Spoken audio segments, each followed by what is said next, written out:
Chapter 16. The Woman. "Quick," said Mr. Fox. "Hide!" He and Badger and the smallest fox jumped onto a shelf and crouched behind a row of big cider jars. Peering around the jars, they saw a huge woman coming down into the cellar. At the foot of the steps, the woman paused, looking to right and left. Then she turned and headed straight for the place where Mr. Fox and Badger and the smallest fox were hiding. She stopped right in front of them.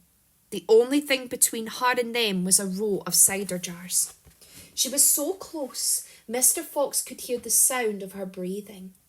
Peeping through the crack between two bottles, he noticed that she carried a big rolling pin in one hand.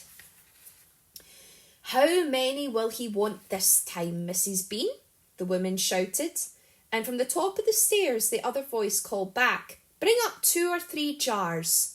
He drank 4 yesterday, Mrs. Bean. "Yes, but he won't want that many today, because he's not going to be up there more than a few hours longer. He says the fox is bound to make a run for it this morning. He can't possibly stay down in that hole another day without food." The woman in the cellar reached out and lifted a jar of cider from the shelf. The jar she took was next, but one to the jar behind which Mr. Fox was crouching. "I'll be glad when that rotten brute is killed and strung up on the front porch," she called out.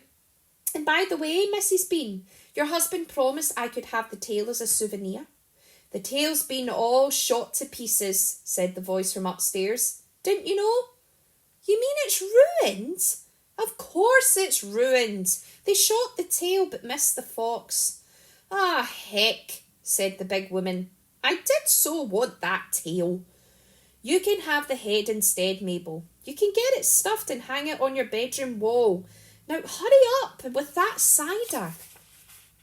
"Yes, ma'am, I'm coming," said the big woman, and she took a second jar from the shelf. "If she takes one more, she'll see us," thought Mr. Fox.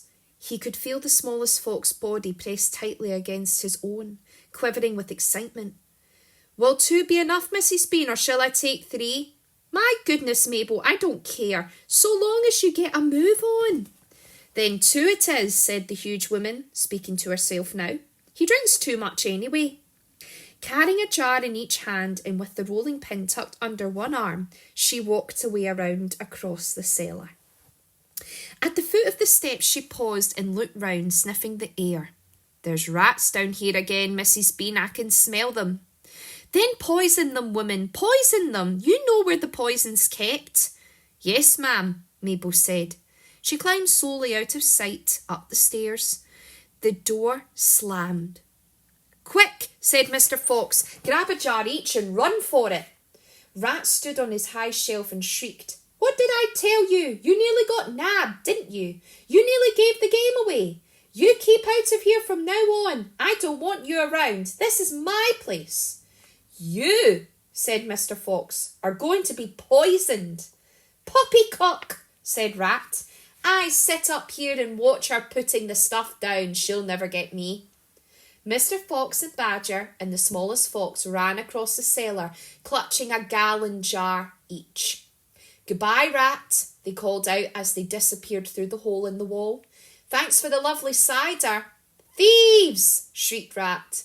"Robbers! Bandits! Burglars!"